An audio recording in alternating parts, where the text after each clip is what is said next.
Good afternoon, everyone. I'll go ahead and get started with our presentation.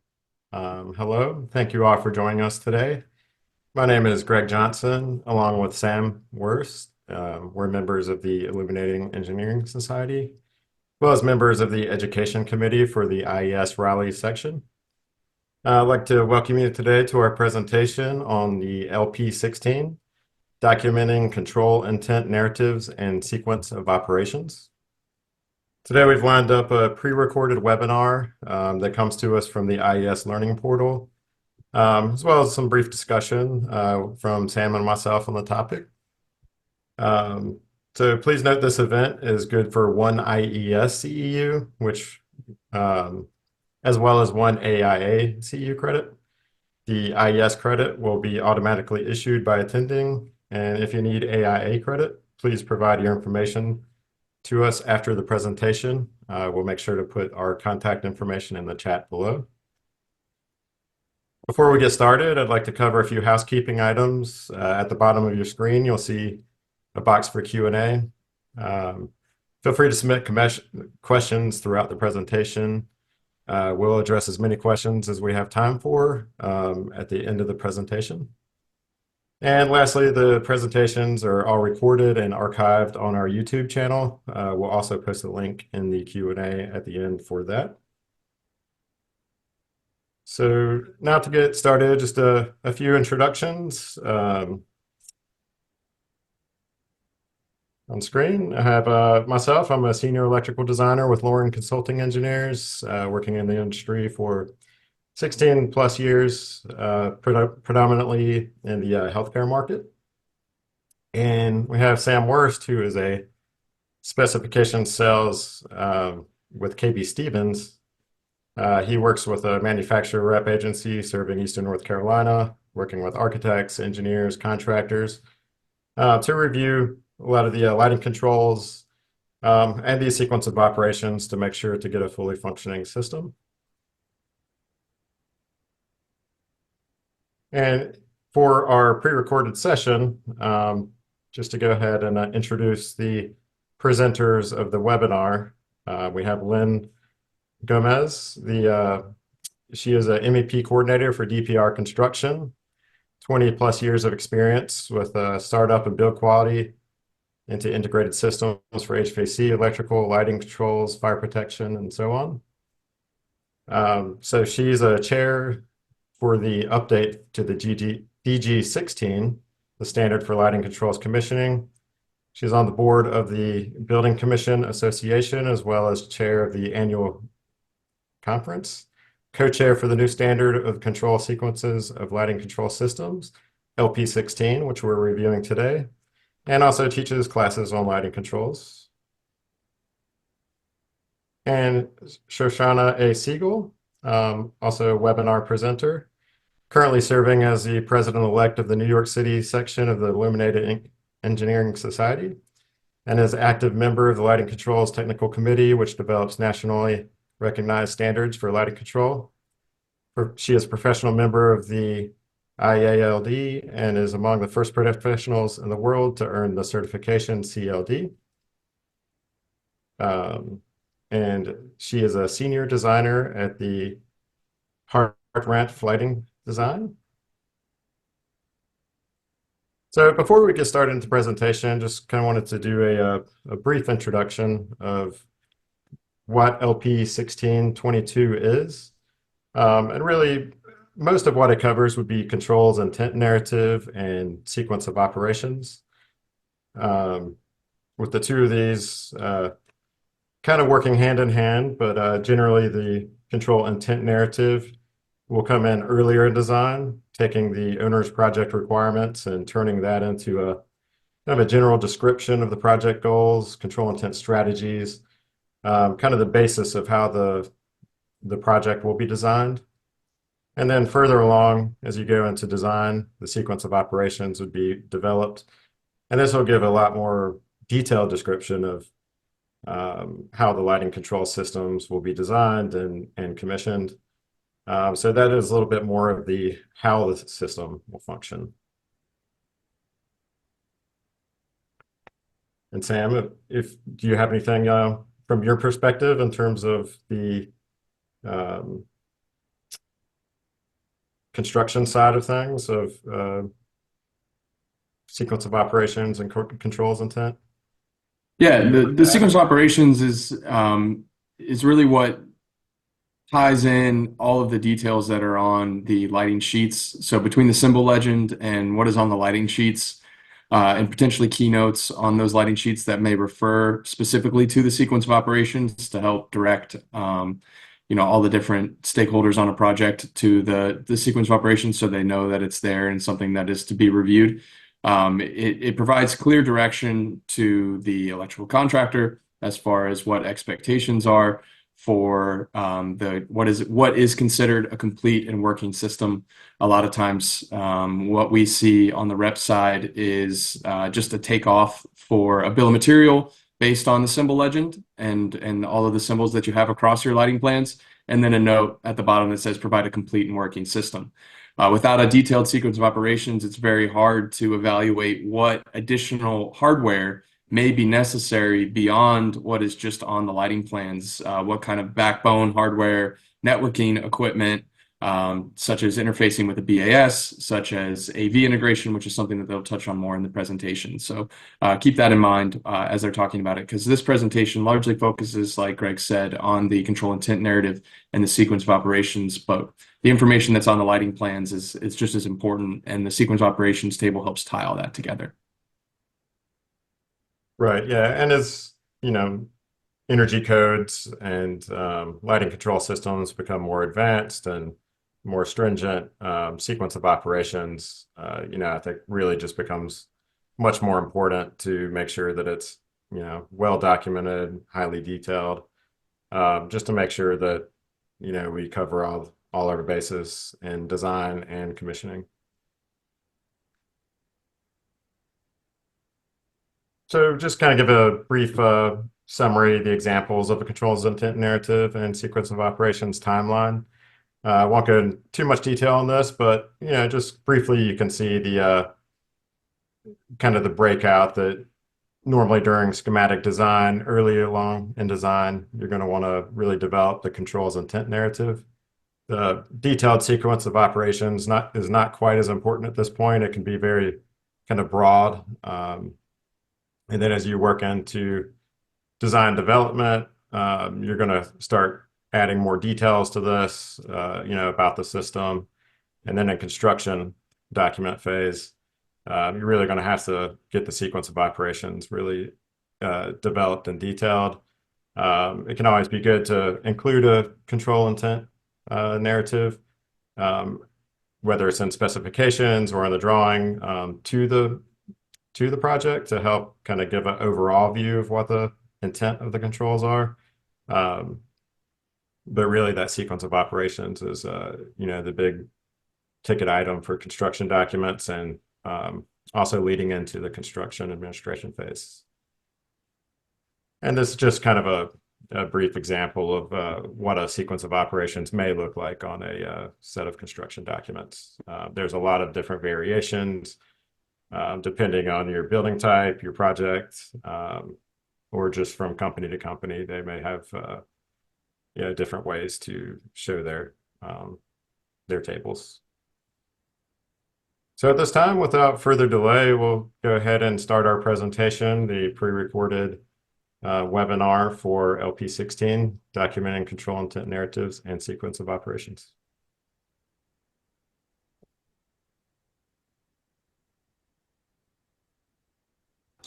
Welcome.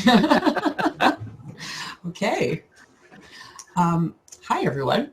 I'm Shoshana Siegel. I'm a senior designer at Hartranft Lighting Design, and I'm also currently serving as the president-elect of the New York City section. And I'm here with my good friend and partner in crime, Lynn. Well, I don't know that we've done any bank robberies, but not yet. Shoshana did not say that she was on our committee and was an important content producer for the new standard LP-16. I'm Lynn Gomes. I work for DPR Construction. I was vice chair for the committee to produce this standard. Our other committee members, including Rick Miller, our chair, Harold Jepson, our secretary, and all of the wonderful people you see on the right-hand side, those all worked very, very hard to contribute to this wonderful new standard. And Shoshana, we're here to give you guys a little bit of information about it. Yep, and great news, as you've already heard, you get IES continuing education credits for this presentation and also a discount for should you wish to purchase the standard, which is a great value. So yay you. Yeah. All right, let's take a look at our learning objectives for today. Our hope is that by the end of this brief hour, you'll understand the importance of documenting intent, if you don't already understand that, that you'll be able to distinguish between control intent narratives and sequences of operations, that you'll be able to identify signifiers of contractually enforceable language within the control specifications, and that you'll be able to use and love our baby here, the newly published ANSI IES document LP-16. Now, Shoshana, I know that we're not supposed to talk about ugly babies, but oh my goodness. There are no ugly babies, Lynn. It's just the lighting control systems are complicated. There are lots of components. The activity is complicated. The specification is complicated. There are scope issues. Engineers who want to write documentation, lighting designers who don't want to write documentation, lots of finger pointing and all kinds of things. There's an industry-wide technology upheaval that has been going on for, it feels like, my entire life. And all of that is exhausting and counterproductive, and it can really lead to less than ideal specification practices, which brings us to, I hate to say this horrible word, errors and omissions. So I know. The other thing is there's an issue that's not industry specific, and that's math and specifically probability. Lynn, I don't know if you've seen the OK Go TED Talk, but if you have, then you know where I'm going. And if you haven't, I'm going to tell you it's 17 minutes of your life that you really will be glad you spent. The most important takeaway from that video is that the chances of getting 130 things, which as we all know is pretty small for a control system, to work together the way they're intended to, 99% of the time is about 27%. That means that even a truly great control specification is 3 times more likely to fail than to succeed. And that's really what the problem that LP-16 was designed to help. Absolutely. LP-16, we break it down. We not only give you example sequences, but we have steps. So if you want to create your own brand new ones, you can create a beautiful unicorn cupcake that looks like, this. And so one of the analogies that I've talked about in past presentations is it's a cupcake cake. We're gonna break it down into smaller parts, take it step by step, and that's going to get you documentation that's going to have a system that's going to be installed, programmed, and even utilized to fulfill your design vision and the owner's needs and desires. Absolutely. In fact, our goal here is to take this from a slugfest to the magic of friendship. And Shoshana, I will say that during our committee meetings, we had some really healthy discussion. We did.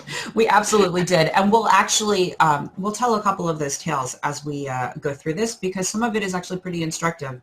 One of the great things, and I just want to put in a plug for serving on a technical committee for anybody who hasn't done this yet.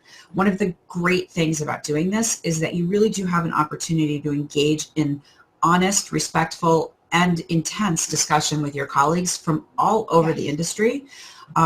Lynn and I have really had such a great time learning from each other and sharing each other's perspectives. And it sounds very kumbaya and kind of goofy, but it's actually true. It's really been a pleasure and an honor to do this. So, and it's made us both better. It has. It really absolutely has. All right, let's talk about this. So we're going to talk about 3 documents right now. The OPR, which is the owner's project brief, right? This is the owner's project requirements. It's the chance that the owner has to tell the design team what they want from the project, whether it's a building or a conference room or whatever. It's really the first step. What is it that you want? Why are you hiring all of these people to work so hard to give you something? Our next step is going to be the control intent narrative. The control intent narrative provides a broad brushstroke. It's an overview written in English, and I cannot stress this enough, written in English, not an engineer, not an architect, not in drawings. It's written in simple declarative sentences that explains what the system is going to do and how it's going to do it. And then finally, we have the sequence of operation. The sequence of operations is specific, it's contractually enforceable, and we'll talk about what that means in a minute, but it explains exactly how the system is going to operate, and it includes really very crucially, it includes limits and set points, timing, and specific equipment. It's the thing that gives the programmers an idea of what they need to do, and it provides guideposts for measurement and verification. All right, so how do we get there? OPR is covered in LP-8, so we're just going to sweep that off the table for the moment. And we're going to talk about the two documents that are covered in LP-16, the control intent narrative and the sequence of operations.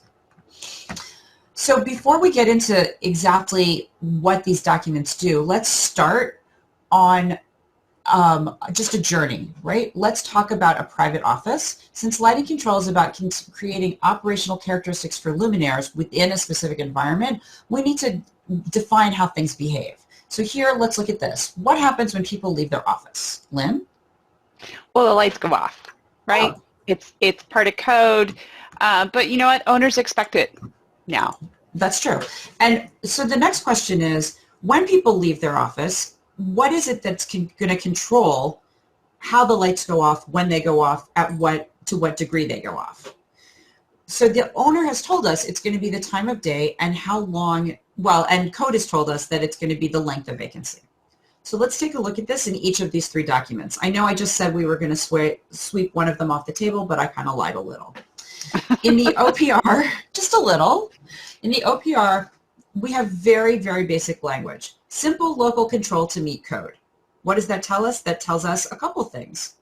It tells us that when people leave their offices during occupied hours, the lights should turn off after 2 minutes. Actually, it doesn't tell us that. That's what the code tells us. The code tells us that when people leave their offices, when a room is empty, you need to have the lights turn off. And simple local tells us how we're going to do it. And how are we going to do that? The sequence of operations is going to tell us.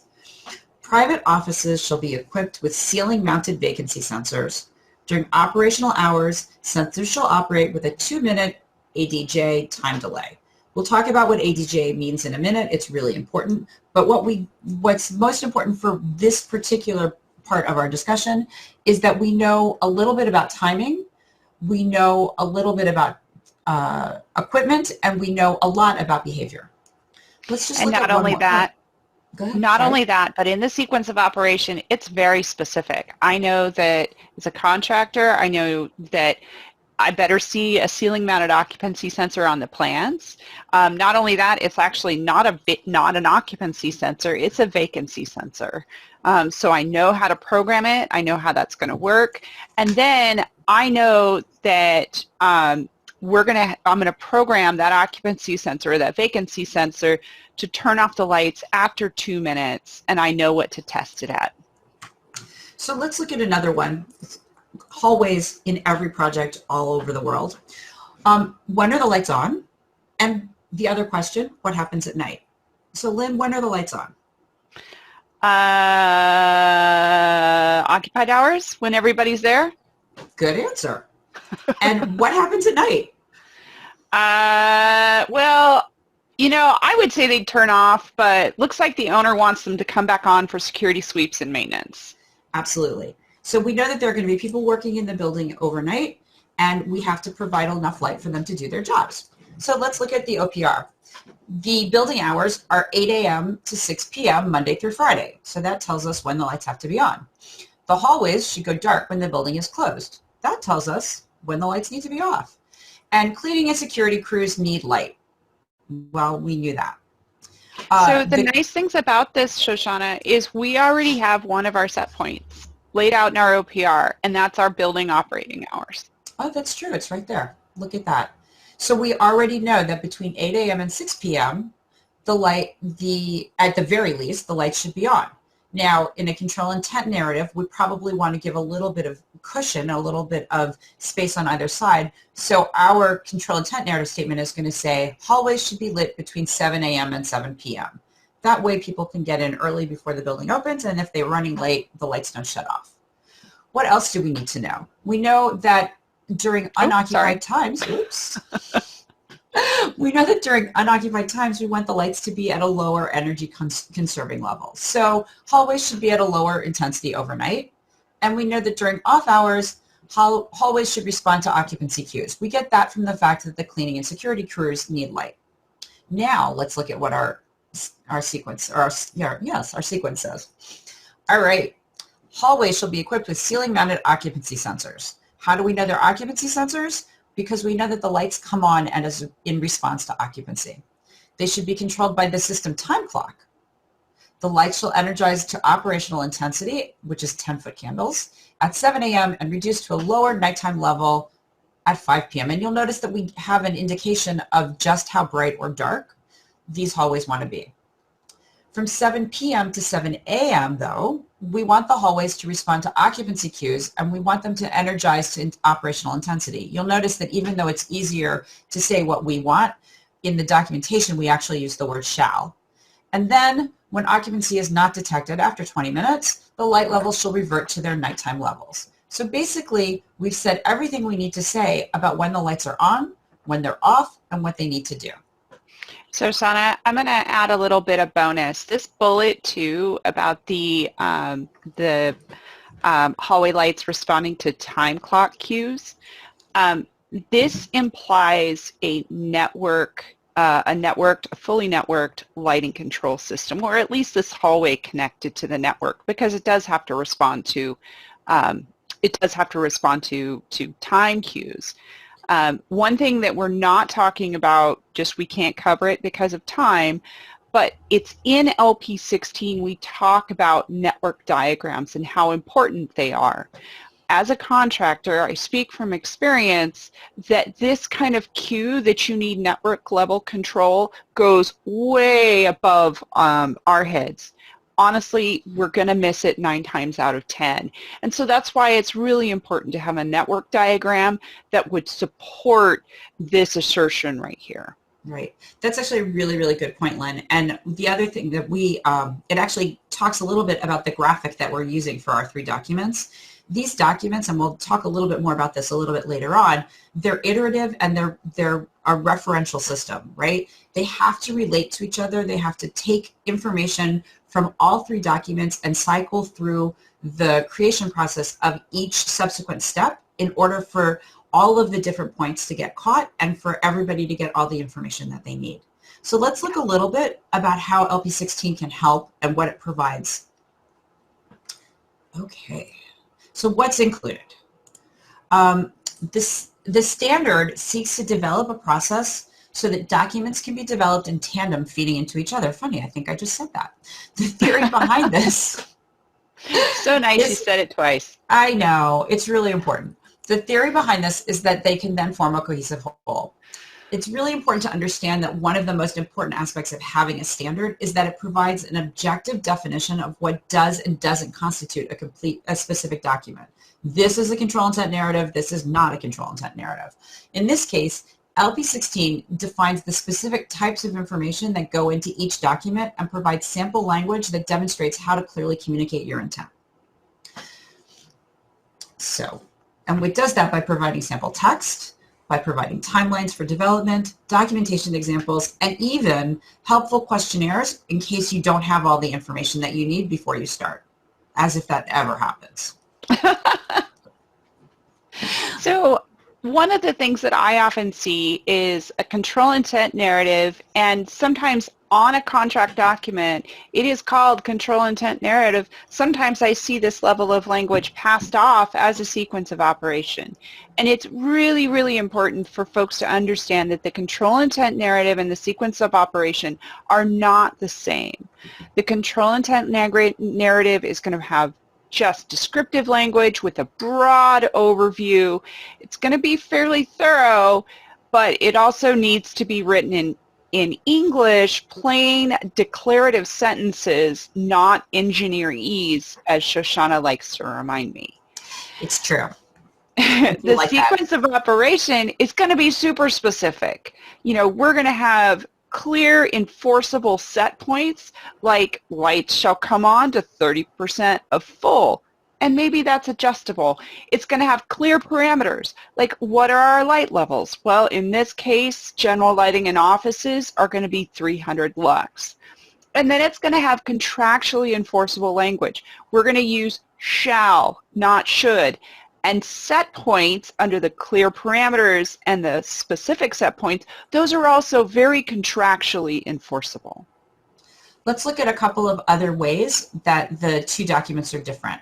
And just to recap a little bit, we're going to have a general description of the project goals.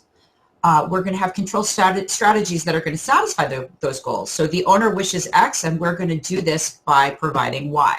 We're going to have a description of the control system. We're going to call it a networked control system or local control. And we're going to have a preliminary description of the lighting control events for each space type. In conference rooms, when someone pushes a button, what happens?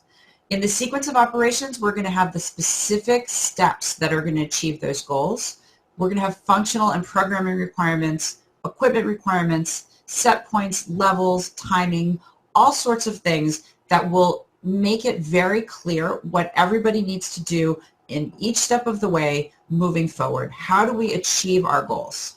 Not only will we have sequences of operation for each of the spaces, but we're also going to have sequences of operation for the building level controls, larger zone level controls that will cover more than one space, more than one room, specific descriptions for scenes, not just, hey, there's going to be a scene control with 4 preset buttons. You're going to talk about those scenes and what they're going to do, what each button's going to do, what it's going to do to each fixture, right? We got to get to that level of specificity to have a good enforceable sequence of operation.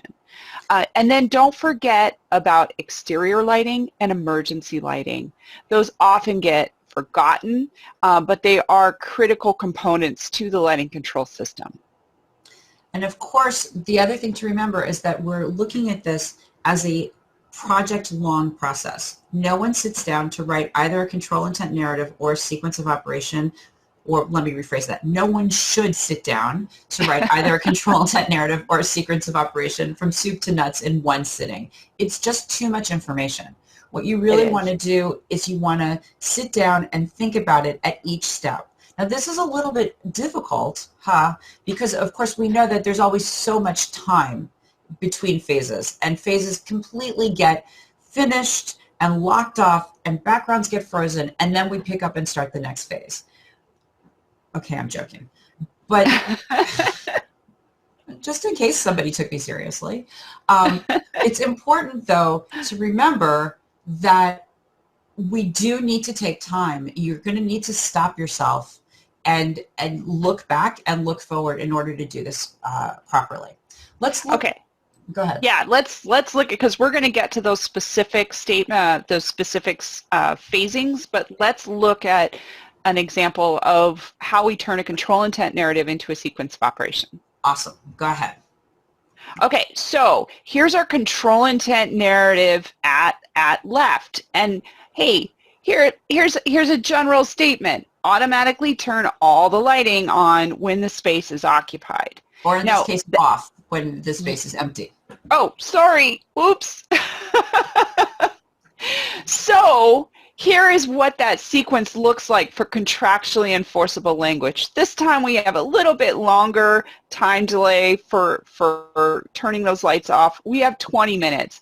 And the really cool thing is that this is clear and specific language. It's enforceable. You get a cupcake. I get a cupcake! Yeah, you get a cupcake. Look at that. This is your first cupcake in your cupcake cake. You've determined how long the lights are going to stay on and what is going to cause them to go off. Let's look at another one, should we? All right. Yeah. So in a daylight zone, we want to have the lighting automatically dim based on what's coming in through the windows. That's pretty standard. So how is that going to work? We're going to have the daylight. Continuously dim based on daylight contribution, so that we have 30-foot candles adjustable at the task level. So not just what the light level is, but where it is. On the desktop, 30-foot candles. And again, what do we have here? It's adjustable, and it's clear and specific. And I think I might get a cupcake. I do. I get a Yes, you cupcake. do. You get a cupcake. So, Yippee. Shoshana, do you want to talk about adjustability? I do. I do want to talk about adjustability, because this was one of the times in which Lynn and I literally came almost to blows about this. I could not be convinced for weeks that it made sense to put light levels, specific light levels, into my documentation this early in the process. And I kept saying, I know what it's going to be roughly, but what if I say 30-foot candles and I really ultimately mean 35? Or what if I say 35-foot candles and I really ultimately only need 20 because the finishes are different? Or I don't know. I just want to leave my options open. I'm a designer. I like to leave my options open. So This is when me, as a mechanical engineer who's been writing control sequences for HVAC systems for almost 20 years, said, oh, well, that's easy. We just put adjustable. She's like, what the heck? Yeah, I Adjustable? was sure this was never going to work, but look at this. It totally works. So first of all, we want to thank our colleagues at PNNL for supplying this photograph and this little design brief, and let's take a look at it. The design assumption was white ceilings, reflective white walls, 35-foot candles at 3,500 Kelvin, which, as you can see, the picture at the right is exactly what we got. Not. So what we got was dark wood, matte beige walls, and 17-foot candles at 2387 Kelvin. Wah, wah. Oh, wah, wah. Sad kitty cake. Sad kitty cake. The goal, obviously, is to have the cake on the left, not the cake on the right. That's what that adjustable is about. Putting in that 80J lets everyone know that you think you know what you want, you're pretty sure, but they need to allow for the chance that something's going to change, because really whatever changes while you're working on a project like this? Oh, nothing. Never. Never. Design always progresses, Absolutely. clearly in a linear fashion. All right. So I hope they get our sarcasm, Shoshana. I hope so too. I love that sad kitty cake though. All But right. to continue with the cake analogy, because most of us love cake, I love cake. So the steps for creating good sequences are baked into LP-16. We worked really hard over the last 3 years, and Rick and I have worked really hard over the last 5 or 6 years to bake in concrete steps so that you not only have our examples that we have in LP-16, but if you want to dream up your own, we give you a process. The first one is to consult the OPR, and we talked and showed how the OPR has set points in it. There are also control goals and control vision. Now, some of those goals, they might be a little Loosey-goosey?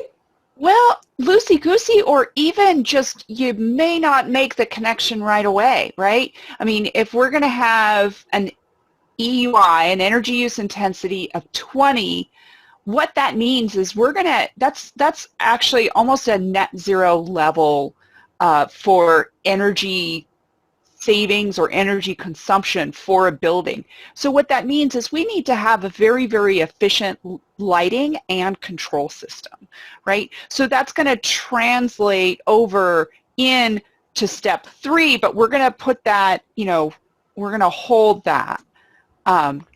Step 2 is you're going to start working on your OPR, or sorry, your basis of design, and you're going to do that by identifying the codes and standards that you're going to apply to, right? Some of the OPR may have standards that you're going to refer to, like LEED and WELL, or hey, maybe you're designing the lighting for the new Warriors Stadium, right? So now you know that you're going to have to look at what NCAA standards are for light levels. And guess what? The lighting library has that information, Absolutely. I've heard Go actually, ahead. Lynn, that the work that you guys do in California has some codes that maybe those of us on the East Coast don't have to deal with just yet. And those sorts of things do show up in the OPR and and fall under this sort of second bullet point of identifying codes and standards. If something needs to be, what is it, JA8 compliant? Is that correct? Did I do that right? No? Yeah, there's TM20, there's JA8, there's Title 24. Yeah, we have a lot of requirements. You guys have a lot. So all of that stuff, is, if you're lucky, and it may not be called out in the OPR. That's the other thing that we need to sort of, again, LP8 covers this a little bit more completely, but it is important to understand that it takes a certain amount of parsing, a certain amount of reading between the lines to take the information from the OPR and to identify things like codes and standards and set points that are actually there. Your next step is to dream big. And this is really where you're going to write your control intent narrative. What is the purpose of the system? How does it interact with the building or the project that you're constructing? What is it meant to do? And how is it really an aspect of the design? The next thing you want to do is you want to divide and conquer. You want to look at all of the specific types of spaces you have in each in the space. Do you have conference rooms? Do you have conference rooms and video conference rooms? Do you have conference rooms, video conference rooms, and auditoria? You might have 4 or 5 different types of conference spaces and 4 or 5 different types of office spaces. You want to identify each one, and you want to describe what's going to happen in each and what the functional responses are to other occurrences, people coming and going, the light level outside changing, the fire alarm going off, anything that could happen within the context of the building. Exactly. So divide and conquer not just applies to your spaces and your zones, but it also, again, applies to building level controls, network level controls, maybe integration. This is dreaming big, right? And integration may be required by code. It may even be in your OPR with your public, the owner's vision for, hey, I want integration between my lighting control system and my HVAC system. And then you're also going to make sure also to include emergency and exterior lighting controls as well. Right. I want to point out too that just saying that you want things to be integrated does not make it so. Oh my gosh, yes. Speak, Shoshana, speak. Yes. So it's really important to define your terms. When you define them in the control intent narrative, you're simply telling people what you're talking about. So when you say, I want my video teleconference system to be integrated with my lighting system, you can say that, but it's even better to say, that means that I want somebody to push a single button and have the television descend from the ceiling and have the lights go to an appropriate level and have the shades come down with the blackout engaged. You want to describe everything that's going to happen so that people know what sort of equipment you want to buy. Yes. Remember, a part of this control intent narrative is going to define the system. It's going to help define the basis of design for the actual lighting control system, and it's going to define the pieces of equipment you're going to get. I mean, exactly. Steps 2 and 3 are taken care of when you write your basis of design. And, Shoshana, we did get a question in the chat. Someone asked, well, if you have a thorough sequence of operation, why do you need a control intent narrative? Oh. Honestly, I mean, isn't it to protect you, Shoshana? It is. It's to provide a description of the designer's intent, because a sequence of operations is, again, written in engineer for the contractor and the vendors to sort of fight over. The sequence of the control intent narrative really gives you a chance to as the people who are realizing the design, it really gives it's a chance for the design team to speak to those who are realizing our work. And it also gives us an opportunity to send something back to the owner so that we have sort of a checks and balances situation. Hey, I'm going to give you a system where this, and this are going to happen. Is that the system you want? Or do you want something else? Absolutely. And to respond to that question a little further, your time is valuable. And, you know, we realize that steps 2 and 3, writing your basis of design, occurs in SD, and you're going to refine it in DD. We'll talk about phasings in the next slide, but we know that your time is valuable. Taking time to transform it from step 3 into step 4 and creating an enforceable sequence of operation takes even more time. And so we want to chunk it up and add it by steps. You saw that cupcake cake, right? We're going to do this step by step so that you're not overwhelmed all at once. I just want to, yeah. Sorry, go ahead. I was just going to say, Lynn, there is another question that's come in about a drawing, what needs to go into a drawing set, and whether the control intent narrative and the sequence need to go into the drawing set. I'm going to answer from my perspective, and Lynn is going to tell you I'm wrong. But in my perspective, I think that the control intent narrative should not go on the drawings, but it should be part of the project manual in the same place, with the same idea as our narrative general conditions, our 2600. I don't see any point in taking up pages and pages and pages of a PDF, 8.5 by 11 PDFs across a type D size page. But I do think it's important that you reference it on your drawing so that people know where to look. And I'm going to agree with you just a little bit. It's fine to put the control intent narrative in the project documents. Sure, put it in the specs because, the contractor, no, I've never seen anybody with the specs on their plan table. It's always the design drawings. And so that's why I'm going to say, absolutely sequence of operation must go on the drawings. We actually talk about what should go on the drawings in LP-16, and that includes your sequence of operation, control diagrams, and then any details that are going to support both the control diagrams and the details and your network diagram. So I put it on your drawings. And then the last thing is to make sure that they're both consistent. I understand that your control intent narrative is going to shift a little bit over time based on owner input. Maybe you get feedback from the manufacturer of the lighting control system that maybe some of these sequences need to be adjusted, or, oh, my control system can't do that type of sequence. They may not be able to do differential control. So I get it, but just make sure that they're consistent if they're both going to go into the design documents. Absolutely. So another question has come in about indicating light levels.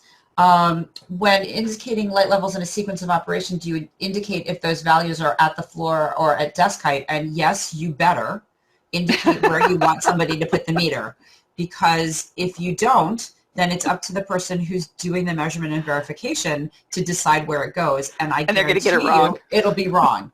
It will be wrong. And if you're building schools in New Jersey, they will check in the very dark back corner of the furthest under cabinet fixture. So yes, you do really have to have 30-foot candles in that very dark back corner. And we can talk about that offline at some other point. Right. Should we talk about the iterative process and the time? Just one more step. I do want to iterate that step 4 is where you turn your control intent narrative into a sequence of operation. You're going to refine your set points, you're going to add new ones, and you're going to make sure that that language is contractually enforceable. You're also going to make sure that every single light fixture is included with the sequence of operation. So go through your fixture schedule and say, okay, fixture F1, does it have a sequence associated with it? If it does, great, move on to the next one. And that's also part of step 5. You're reviewing to make sure your sequence is thorough, that you have all your set points, that it still meets the OPR, and that it matches maybe your control intent narrative that you've stuck in your Div 26 specs. It's also important, I think this is a really good time to remind everybody, I know we all know this, no lighting control system develops in a vacuum. You're controlling another set of specifications. So it's really important, for example, to make sure that your control protocols are defined in your lighting specifications so that they can then come from the lighting control specifications and funnel into your control intent narrative and into your sequence of operations. You can't talk about DALI in a sequence of operations if you've got 0 to 10 volt in your schedule. Boom! Thank you. Shoshana, in construction parlance, that's where we say that the carpets must match the drapes. The control protocol for your control system should match the control protocols for your fixture drivers. And if you don't, you're going to need to have a protocol converter. Again, this is where your sequence of operations, your details need to work together to show that equipment so that the contractor, you're providing ample evidence to have the contractor actually bid it out right, provide money for that, and install it properly. Absolutely. Let's see. Before we go on to our timeline, let's see. We'll come back to this question about whether or not adjustment works at the end of the thing, I think. Let's go look at our timeline because I couldn't read it fast enough to give a real answer to it. Okay, so let's look at our timeline and how this works. That would mean moving on, Lynn. Okay. So one of the things that's really important to remember here is that this is an iterative process. What does that mean? It means it happens again and again and again. And the specific details in both documents will continuously overlap. So this is a good thing because it allows your control intent narrative to develop and then your sequence of operation to sort of take off from that and keep coming back to it. It does make it a little bit difficult to sort of put this into a really neat table in terms of what happens when, but we're going to try. So in schematic design, we have, if you're working on your control intent narrative, you're going to react to the OPR, and you're going to conceptually develop a preliminary matrix. I like my schematic control intent narrative to be in a matrix that just lists the type of room, the general level, how I think it's going to control. I might say direct, indirect pendants at center of room. I haven't really figured out what those pendants are. I might say 30-foot candles average if that's what I know I need. I might say as appropriate light levels as determined by the IES. I might say a variety of other things too. But the general idea is to give it just sort of a graphic matrix. One of the things about schematic is that you don't want to get too specific too quickly because you don't want to get stuck there. Yeah. At the same time, in your sequence, as you're developing the development of your sequence, you're going to review the basis of design documentation that came from the programming phase. And then, there was a question 14 came in about integration with your AV system. Do you just put it in your sequence at CD phase and then chuck it over the fence and hope for the best? I would say no. The other part was, well, then do we be proactive and we stick it in our basis of design and then make sure to coordinate? And that is the right answer. Stick it in your basis of design, your control intent narrative, and put it there, but also reach out, maybe through the architect, maybe directly, to that AV designer and talk to them about it because they're going to have a control intent narrative or a basis of design, and if they don't, they should, and make sure that to say, hey, I saw this in the OPR, or the owner talked to me, the architect talked to me, that we're going to have the lighting and the AV system integrated together so we have that fancy remote control that makes everything work and the shades go down and the lights come on and we have angelic music playing and cupcakes magically appear in the center of the table. I mean, that's great. Let's just make sure to coordinate it, and the best time to do that is in SD phase when we're working on our basis of design. Yeah, the other thing we want to sort of highlight, and the document does make quite a big deal about this, is that it's way easier to move the boat in schematic and design development than it is in CD and CA. The boat is smaller in schematic. It's moving a skiff as opposed to moving the Titanic. Turning the Titanic is what you're trying to do when you're making changes in the middle of CA. And that analogy is completely apt, actually, so we'll just leave that one right there. All right. In design development, we're looking at creating the preliminary version of this document, circulating it through the team, and getting review questions. I will tell you as a lighting designer that you must not only send it out, but a week later, you're going to have to send an email that says, hey, did you see that 15-page opus that I sent you? And Yes. the answer you're going to get is crickets. So then you're going to Yeah. send another email that says, hey, just asking again if you saw that 15-page opus, because it's really important and it's going to save us all time and money later.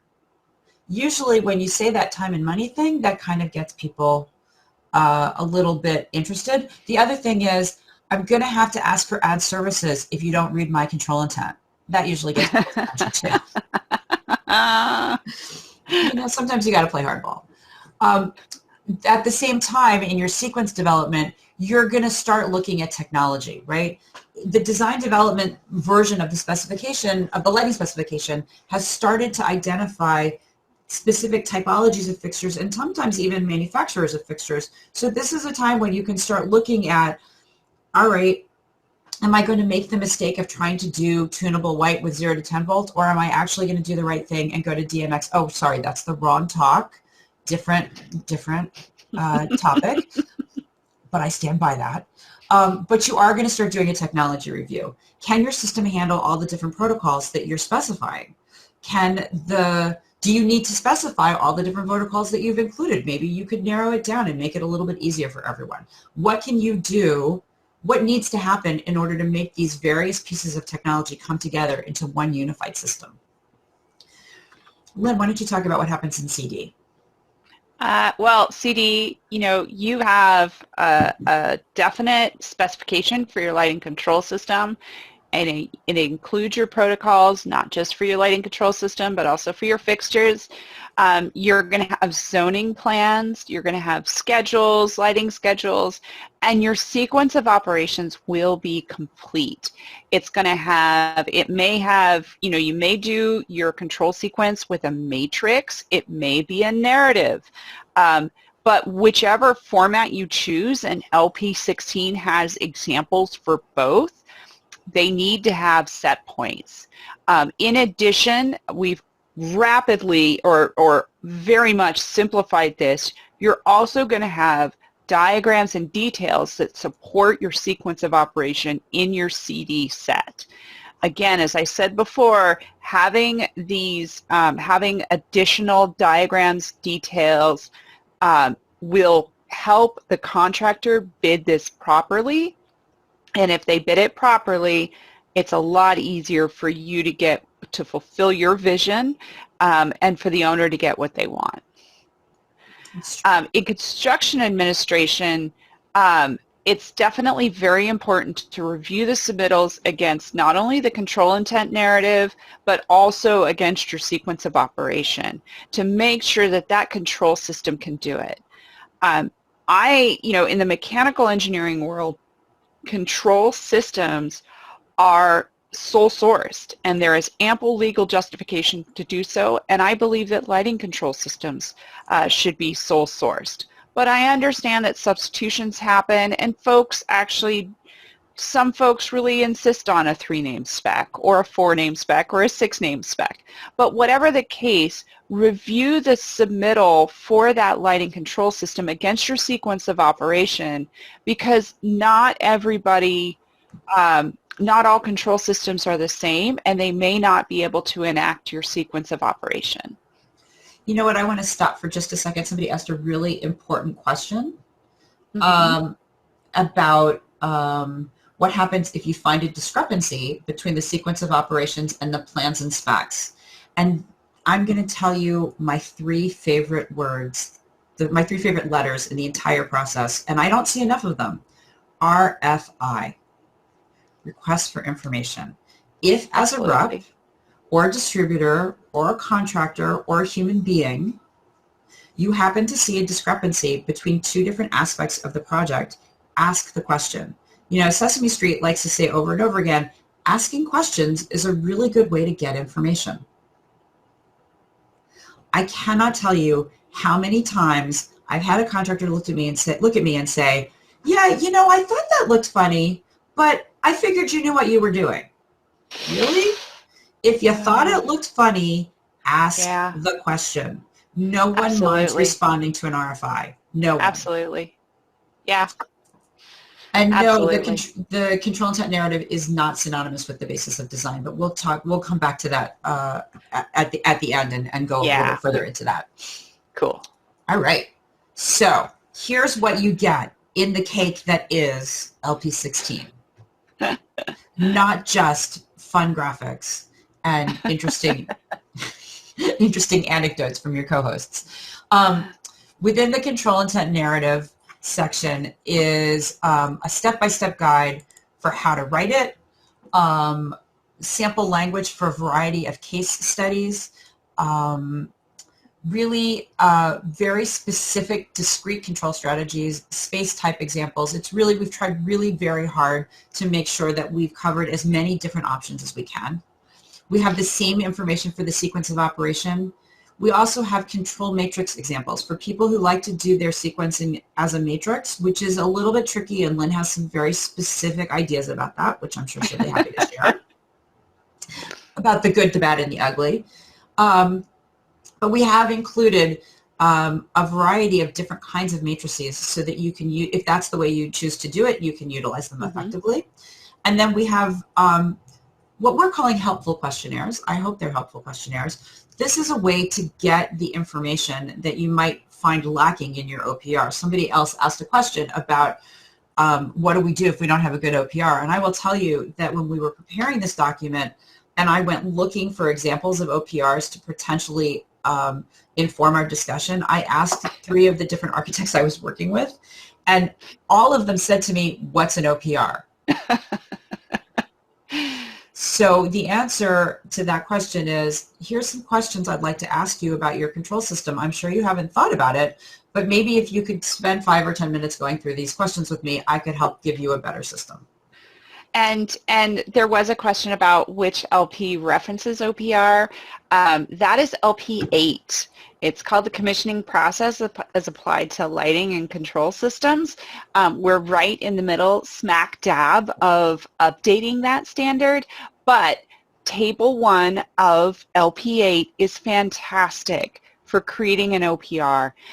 It also has questionnaires for creating a basis of design. We were very careful in LP16 not to duplicate it because we don't want to create the potential for a conflict. But LP16 covers, LP6 or 8, thank you. LP8 covers OPR and BOD creation. Even though it's called the commissioning process, it's a really great document for creating those documents. And the reason they put the OPR in there is OPR creation is because oftentimes the commissioning provider is the one to create the OPR. And actually, since you mentioned LP6, because we are at this in this process of redeveloping the lighting library, LP6 is, you may notice that this document talks about documenting intent, and design, but it does not talk about how to design a control system and what are the theories behind controlling luminaires. That document is LP6, and it is also in the middle of a review. I can't tell you which tables are good yet because we're just at the point of ripping the whole thing apart and kicking the tires on each aspect, but stay tuned. Shortly, we'll have a new LP6, which will be basically control theory, and talk about how these things like zones are put together, what are the aspects of use cases that you might want to investigate as you're developing your system. Okay. Okay. With that, let's get to questions, Shoshana. Sure.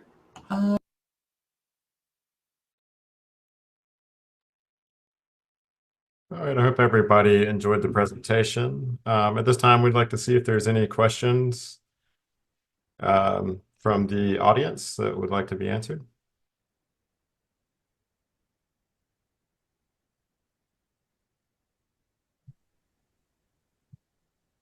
It doesn't look like we have any questions that have been added into the Q&A chat. So just as a quick outro, because I know we're already at 101 here.